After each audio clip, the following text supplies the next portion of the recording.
Ir dar vienas setupas duotas OX kanale, OX Trades, tai Bitcoinas, žodžiu, turėjom local range prie New York Open, Londonas breakino out, fakeino, realiai norėjau, kad Bitcoinas pahitintų point of control, praeito range į 618 ir bounce up, tai realiai kas po to įvyko, tai realiai, kad nebūtų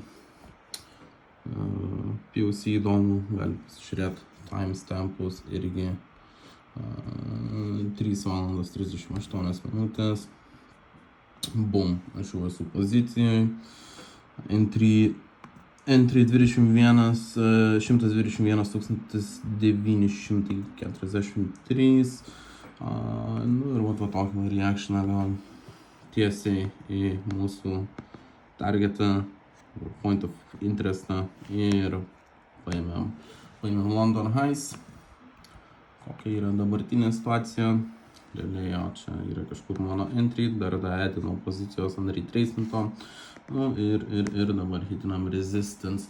Žodžiu, žiūrėsime, kaip čia toliau seksis, ne, kol kas yra kaip yra.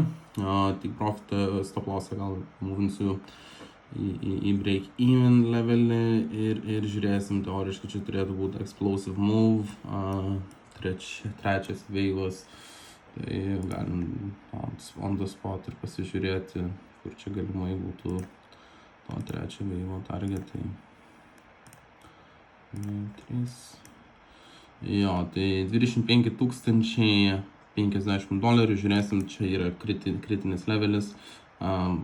Šitoje vietoje apžvelgsim order flow ir jo susitiksime kitame release.